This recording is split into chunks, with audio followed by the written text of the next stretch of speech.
Hi my future of the world. आप लोग कैसे हैं? मैं आशा कर रहा हूं आप लोग जरूर बेटर होंगे। आज के दिन में हम लोग केवल प्रैक्टिस करेंगे।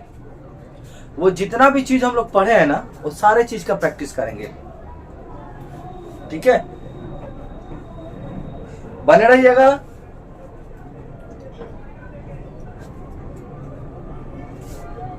पहले हमने जितना भी चीज पढ़ा है वो सारे चीज को लेकर चलेंगे हम। ठीक है, आइए।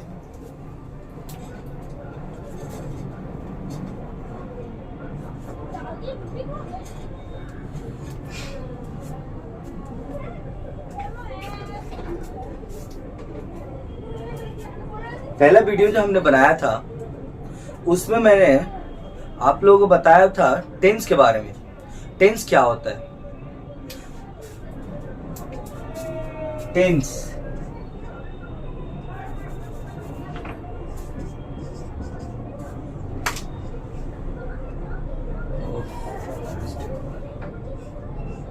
TENSE tense. टेंस का मतलब होता है काल। काल मतलब होता है समय। ठीक है, समय ग्रामर में समय को कितने भागों में बांटा गया? 3 भागों में। कितने भागों में? 3 भागों में। पहला PRESENT प्रेजेंट, TENSE टेंस। दूसरा PAST past, TENSE tense, TENSE tense, PAST past. तीसरा FUTURE फ्यूचर, TENSE टेंस। ठीक है, प्रेजेंट टेंस मतलब होता है वर्तमान काल। वर्तमान काल। पास्ट टेंस मतलब होता है भूतकाल। और फ्यूचर टेंस मतलब होता है भविष्य काल। चलिए, प्रेजेंट टेंस मतलब क्या होता है? वर्तमान काल। जो समय अभी चल रहा है उसको हम लोग बोलते हैं वर्तमान काल। ठीक है, प्रेजेंट टेंस। जैसे मैं अभी पढ़ा रहा हूं, ये वर्तमान काल में। ठीक है, next past tense. Past tense जो समय हमारा बीत चुका है। जैसे कि मैं सुबह खाना खाया था, वो तो हमारा बीत चुका है समय, वो हमारा भूतकाल में आ जाएगा। मैं स्कूल गया था, मैं सुबह में स्कूल गया था, अभी रात हो गया। आइए, फ्यूचर टेंस। फ्यूचर टेंस मतलब जो भविष्य में होने वाला है। जैसे कि मैं कल स्कूल जाऊंगा, ये मेरा फ्यूचर टेंस में आ जाएगा। ये हमारा फ्यूचर भविष्य काल के बारे में बता रहा है। मैं कल के दिन में बाजार जाऊंगा, तो ये हमारा क्या बता रहा है? भविष्य काल में बता रहा है। मतलब आगे क्या होने वाला है, आगे जो भी घटना होने वाला होता है उसको हम लोग भविष्य काल कहते हैं। नेक्स्ट हमने क्या बताया था फिर?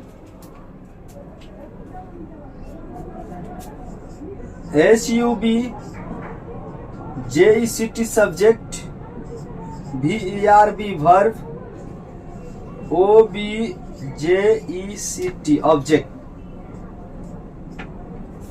सब्जेक्ट मतलब क्या बताया था? कर्ता। वर्ब मतलब क्रिया, और ऑब्जेक्ट मतलब कर्म। ठीक है, सब्जेक्ट किसे कहते हैं? जो काम को करता है उसे सब्जेक्ट कहते हैं। जैसे मैं इसमें रूल इसलिए नहीं लिख रहा हूं ना, क्योंकि रूल तो लिखा हुआ है। अगर आपको दिक्कत हो रहा है, रूल नहीं याद है, तो आप चले जाइए पीछे वाला वीडियो जो है ना, हमारा सेकंड वाला वीडियो, वो वीडियो का देखिए। उसमें सब्जेक्ट, वर्ब, ऑब्जेक्ट तीनों दिया हुआ है। ठीक है, देखिए, बस हम लोग यहाँ पे प्रैक्टिस करेंगे और कुछ नहीं। सीता रोटी पकाती है। अब देखिए, यहाँ पे बोला है सब्जेक्ट किसे कहते हैं? जो काम को करता है उसे सब्जेक्ट कहते हैं। इसमें रोटी पकाने का काम कौन कर रहा है? जो काम को करता है। तो रोटी पकाने का काम कौन कर रहा है? सीता कर रही है। तो सीता क्या हो गई मेरी? यहाँ पे सब्जेक्ट हो गई। चलिए एक और एग्जाम्पल लेते हैं। हम लोग तो यही करना है आज के दिन में, बहुत सारा एग्जाम्पल लेंगे। मैं तोता उड़ाता हूं। अच्छा, ये देखिए, मैं तोता उड़ाता हूं। मैं तोता उड़ाने का काम कौन कर रहा है? मैं कर रहा हूं। इधर देखिए थोड़ा सा, इधर ये देखिए, मैं तोता उड़ाता हूं। तोता उड़ाने का काम कौन कर रहा है? मैं। तो मैं सब्जेक्ट हो गया। ठीक है, अब देखिए, हमने आप लोगों को ये बताया सब्जेक्ट के बारे में।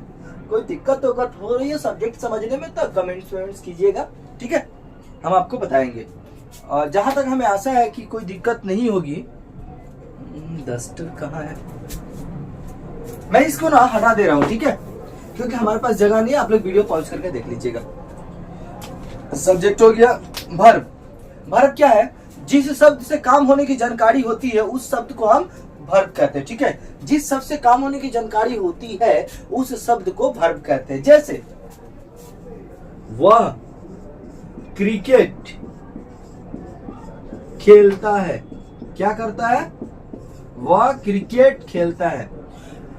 इसमें कोई काम होने की जानकारी हो रही है। कौन सा काम हो रहा है? यहाँ पे खेलना काम हो रहा है। तो बोल रहा है कि खेलना जो काम हो रहा है किस शब्द से काम होने की जानकारी हो रही है? तो खेलना एक शब्द है, इसी शब्द से काम होने की जानकारी हो रही है हमें, तो ये खेलना क्या हो गया? मेरा वर्ब हो गया। वर्ब किसे कहते हैं? काम करने की जानकारी जिस शब्द से मिलती है। तो खेलना शब्द से काम होने की एक जानकारी हो रही है, तो खेलना मेरा क्या हो गया? क्रिया हो गया। तो वह क्रिकेट खेलता है, तो खेलना क्या हो गया? मेरा यहाँ पे क्रिया हो गया। एक और एग्जाम्पल लेते लीजिए। वे लोग महल में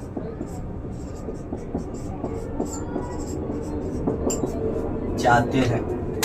वे लोग महल में जाते हैं, तो यहां भी एक काम हो रहा है। क्या होने का काम हो रहा है बताइए? तो जाने का काम हो रहा है, जाने काम हो रहा है। तो ये जाना जो वर्ड है ना, इससे एक वो काम होने की जानकारी हो रही है, तो इसीलिए जाना मेरा क्या हो गया? यहाँ पे क्रिया हो गया। चलिए शॉर्टकट में हम बताते हैं। धरती पर जितना भी वर्ड है जिसके अंत में ना आता है, खाना, पीना, टहलना, उठना, बैठना, सोना, गाना, पीटना, चलना, जितना भी वर्ड के अंत में ना है, सारा का सारा दुनिया में क्या है? मेरा वर्ब है, ठीक है। संक्षिप्त में देखिए, जाना, खेलना, कूदना, ये सब वर्ब है। चलिए हम इसे भी इरेज कर रहे हैं। नेक्स्ट आते हैं ऑब्जेक्ट पे। ऑब्जेक्ट किसे कहते हैं? काम करने का फल जिस शब्द पर पड़ता है, काम करने का फल जिस शब्द पर पड़ता है उस शब्द को हम क्या कहते हैं? कर्म कहते हैं। या काम होने का परिणाम जिस शब्द पर पड़ता है उस शब्द को हम कर्म कहते हैं। अब देखिए, यही ना है ऑब्जेक्ट का नियम। काम करने का फल जिस शब्द पर पड़ता है या काम करने का परिणाम जिस शब्द पर पड़ता है उस शब्द को हम लोग क्या कहते हैं? कर्म कहते हैं। अब ये रूल को रट्टा मारने से कुछ नहीं होता, ठीक है। आइए दिखाते हैं। राधा, आइए यहाँ पे एक बार और बनाते हैं। राधा मुझे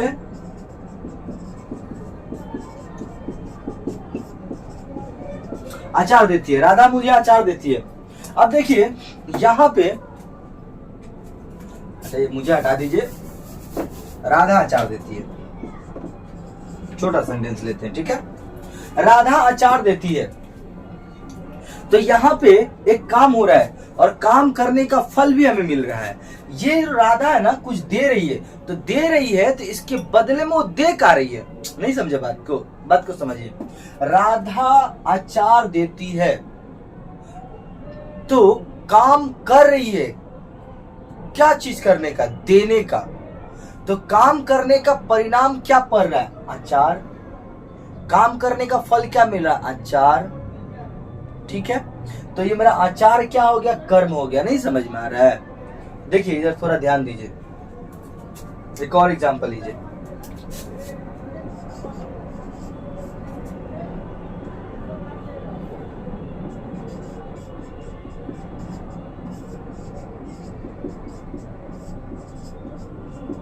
वह किताब पढ़ता है। क्या कर रहा है जी? वह किताब पढ़ रहा है। क्या कर रहा है? किताब पढ़ रहा है। पंखा खराब हो गया इसीलिए इतना गर्मी हो रहा है। अब देखिए, वह किताब पढ़ता है। क्या करता है?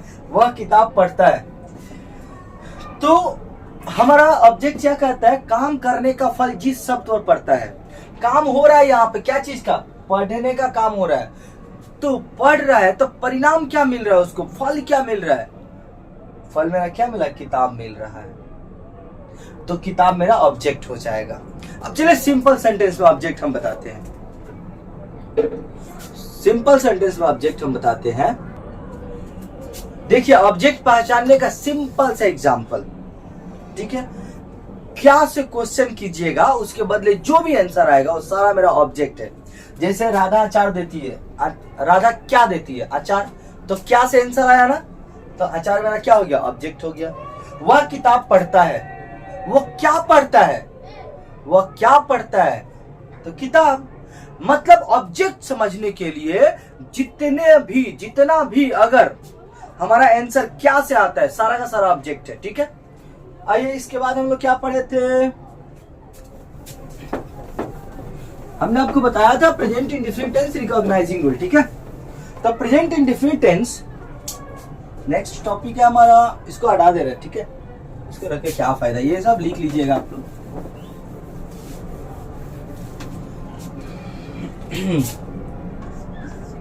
PRESENT present, INDEFINIT indefinite, TENS tense, RECOGNIZING recognizing rule। अच्छा देखिए present indefinite tense recognizing rule क्या था? जिस हिंदी वाक्य के क्रिया के अंत में क्या हो, ता तेती में से कोई एक हो और वाक्य के अंत में है हूं हो में से कोई एक हो, तो उस वाक्य को प्रेजेंट इंडेफिनिट टेंस का वाक्य कहते हैं। जैसे देखिए मैं पटना, मैं पटना जाता हूं। मैं कहा जाता हूं? पटना। तो ये प्रेजेंट इंडेफिनिट टेंस का सेंटेंस है कि नहीं, हम बस ये पहचानेंगे। दुनिया में क्या हो रहा है क्या नहीं हो रहा है, कैसा सेंटेंस है कैसा नहीं सेंटेंस, हमको कोई मतलब नहीं है, मगर ये प्रेजेंट इंडेफिनिट टेंस का सेंटेंस है कि नहीं हम ये देखेंगे, क्योंकि हम लोग इस टॉपिक को लिए present indefinite tense recognizing rule को, ठीक है। तो क्या बोल रहा है रूल क्या बोल रहा है? क्रिया का अंत में, क्रिया मेरा ये है जाना, फिर मैं बोलूंगा अगर क्रिया नहीं आता है तो आप दूसरा वीडियो हमारा देखिए, उसमें क्रिया मैं बहुत अच्छी तरीके से समझाया हूं। अब देखिए जाता एक क्रिया है, जाना क्रिया है ना जी, इसके अंत में ता तेती में से कोई एक है और वाक्य के अंत में है हूं, ये पूरा एक मेरा वाक्य है। इसका मतलब हुआ कि ये जो सेंटेंस है प्रेजेंट इंडेफिनिट टेंस का सेंटेंस है। चलिए एक और नेक्स्ट एग्जांपल लेते हैं। राम कहा जाता है? ऑफिस। राम ऑफिस जाता है, आता है करते हैं आपकी पढ़ी, आता है। राम कहाँ आता है? ऑफिस आता है। कहाँ आता है? ऑफिस। अब देखिए कुछ नहीं देखना है इसमें, बस ये देखना है कि क्रिया के अंत में तातेती है कि नहीं। देखिए तातेती में से कोई एक ता है और वाक्य के अंत में क्या है हूं में से कोई एक है कि नहीं, है। एक और एग्जांपल, वर्षा रोटी पकाती है। ये देखिए वर्षा रोटी पकाती है, कौन पकाती है? वर्षा। तो यहां पे देखिए क्रिया क्या है? पकाना। पकाना के अंत में तातेती में से कोई एक है कि नहीं, है, और वाक्य के अंत में क्या है हूं में से कोई एक है।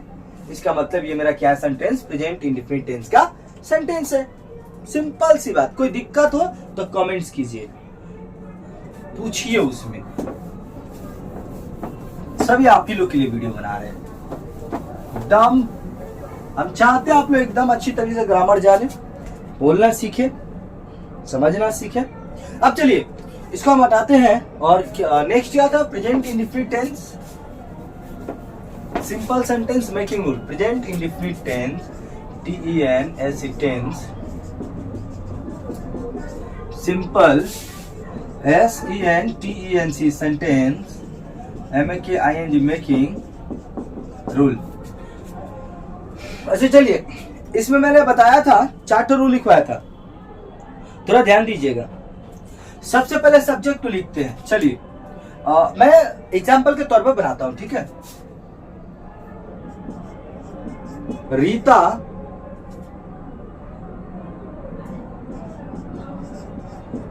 स्कूल जाती है।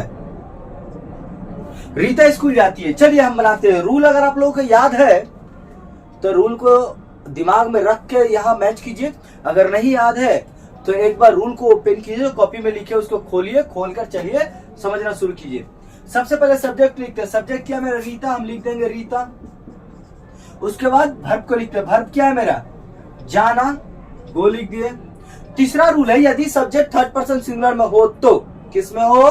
यदि सब्जेक्ट थर्ड पर्सन सिंगुलर में हो तो देखिए मेरा सब्जेक्ट थर्ड पर्सन सिंगुलर में है क्या? मालूम नहीं है तो पर्सन में जाएंगे। पर्सन हमने पहला वीडियो में आपको याद करने के लिए सिखाया था। अगर याद हो गया तो बेटर है, समझिए। अगर नहीं याद हुआ तो उसको पहले याद कीजिए, उसको खोलिए, उस कॉपी में जिस कॉपी में लिखे उसके बाद देखना शुरू कीजिए। फर्स्ट पर्सन सिंगुलर में आई, प्लूरल में वी। सेकंड पर्सन सिंगुलर में यू, प्लूरल में यू। थर्ड पर्सन सिंगुलर में he, she, it and any name, plural में दे। तो थर्ड पर्सन सिंगुलर में क्या आता है? ही लड़का के लिए, सी लड़की के लिए, इट निर्जीव चीज के लिए, एनी मतलब कोई भी नाम। तो कोई भी नाम होता है ना, वो मेरा थर्ड पर्सन सिंगुलर में आता है। तो रीता क्या एक नाम है और ये मेरा नाम जो है थर्ड पर्सन सिंगुलर में आ रहा है। तो तीसरा नियम क्या कह रहा है? Present indefinite tense simple sentence making rule का, कि यदि सब्जेक्ट थर्ड पर्सन सिंगुलर में हो तो वर्ब के अंत में एस या एस लगा देते हैं। तो ये मेरा वर्ब है, थर्ड पर्सन सिंगुलर है, तो वर्ब के अंत में एस या एस लगेगा। अब यहाँ पे हम क्या लगाए? एस लगाए या एस लगाए? अब ये क्वेश्चन आ रहा है। तो एस या एस लगाने का नियम भी मैंने बताया था, याद कीजिए वो जो मैंने लिखा था 5वां नंबर वीडियो में बनाया था ना। हाँ, 5वां नंबर वीडियो में क्या था?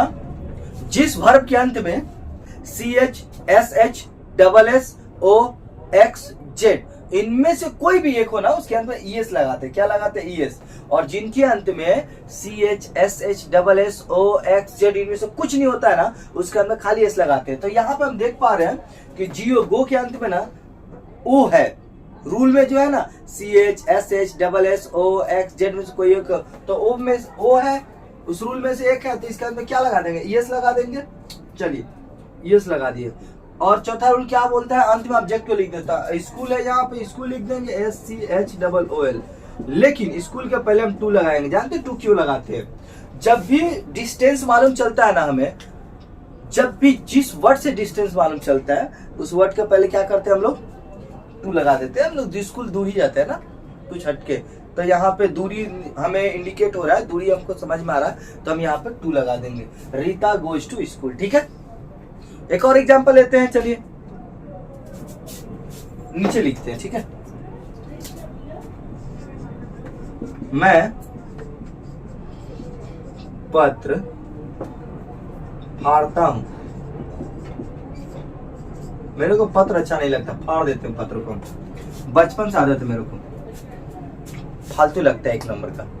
देखिए मैं पत्र फाड़ता हूं, तो रूल में आया ना, छोड़िए ना मैं क्या फाड़ता था नहीं फाड़ता था। आइए यहाँ पे सबसे पहले सब्जेक्ट लिखते हैं। सब्जेक्ट क्या है? मैं है, तो मैं का स्पेलिंग क्या हो जाएगा? आई। उसके बाद वर्ब को लिखते हैं। वर्ब क्या है? फाड़ना। फाड़ना का स्पेलिंग क्या होता है? Tear, T E A R, tear. और फिर बोल रहा है कि तीसरा रूल, यदि सब्जेक्ट थर्ड पर्सन सिंगुलर में हो। तीसरा रूल तभी हम पढ़ेंगे जब मेरा सब्जेक्ट थर्ड पर्सन सिंगुलर में रहेगा। क्या मेरा सब्जेक्ट थर्ड पर्सन सिंगुलर में है? देखिए पर्सन में लिख दे रहे। ठीक है, आप लोगों को कंफ्यूजन हो रहा होगा, कंफ्यूजन ही हम दूर कर दे रहे। ये क्या है? SINGULAR singular. ये क्या है? PLURL plural. ये देखिए first, second, third. First person singular में आई, प्लूरल में वी। सेकेंड पर्सन सिंगुलर में यू, प्लूरल में यू। कितना आदमी बोलेगा सर वो नहीं लिखने आता आपको? लीजिए ठीक कर दिया। He, she, it and ANY, any name, plural में दे। अब देखिए, अब इसके बारे में भी मैंने पढ़ाया था, पहले ही क्लास पढ़ाया था पर्सन का, बहुत मस्त तरीका से। एक बार देखिएगा आप लोग। ठीक है, ये देखिए तीसरा रूल क्या था हमारा? यदि सब्जेक्ट थर्ड पर्सन सिंगुलर में हो। सब्जेक्ट मेरा क्या थर्ड पर्सन सिंगुलर में है? ये देखिए सब सिंगुलर, सिंगुलर लिखा है, सब सिंगुलर वाला है। प्लूरल लिखा है, सब प्लूरल वाला है। क्या मेरा सब्जेक्ट जो है आई थर्ड पर्सन सिंगुलर में है? क्या थर्ड पर्सन सिंगुलर? तो ये है फर्स्ट पर्सन सिंगुलर में है। किसमें? फर्स्ट पर्सन सिंगुलर में। तो जब फर्स्ट पर्सन सिंगुलर में मेरा आई है तो हम तीसरा रूल क्यों देखेंगे, बताइए, देखेंगे। तीसरा रूल क्या बोला, यदि सब्जेक्ट थर्ड पर्सन सिंगुलर में होता है, क्या होता है, यदि सब्जेक्ट थर्ड पर्सन सिंगुलर में होता है तो हम क्या करते हैं, वर्ब के अंत में एस लगाते हैं। यहाँ सब्जेक्ट मेरा थर्ड पर्सन सिंगुलर में नहीं है, तीसरा नियम देखेंगे नहीं। अब चौथा नियम पाएंगे, अंत में ऑब्जेक्ट लिखते हैं, ऑब्जेक्ट क्या है, लेटर, लिख देंगे ALETTER, लेटर। मैं फिर आपको बोलूंगा, जो ए मैंने लगाया है ना इस नाउन के पहले, लेटर नाउन है। नाउन किसे कहते हैं, जितने भी नाम होते हैं सारे नाउन होते हैं, ठीक है। तो यहाँ पे लेटर एक नाम है, तो नाउन है, नाउन के पहले ए लगा है। तो देखिए ए लगेगा कि एन लगेगा, तो ए एन का प्रयोग जब हम बताएंगे ना तब क्लेरिफाई होगा। लेकिन बस आप समझिए, जब भी लिखिएगा आई टीयर तो ए लेटर लिख दीजिएगा, ठीक है। आई टीयर ए लेटर हो गया। मैं और भी सेंटेंस बनाऊंगा, लेकिन हम जहां तक जानते हैं कि आप लोगों को समझ में आ गया होगा, क्योंकि बहुत ही आसान है, बहुत ही आसान है, जितना ही बोले। और मैं ना एकदम सिंपल तरीका से आप लोगों को बताने की कोशिश करता हूं, ठीक है। तो मैं जितना भी पढ़ाया था ना आज के दिन, मैंने क्या कर दिया, रिवीजन करवा दिया। अब नेक्स्ट में जो कुछ भी पढ़ाऊंगा, अब आगे से फिर नया से चलेंगे। तब तक के लिए बाय बाय।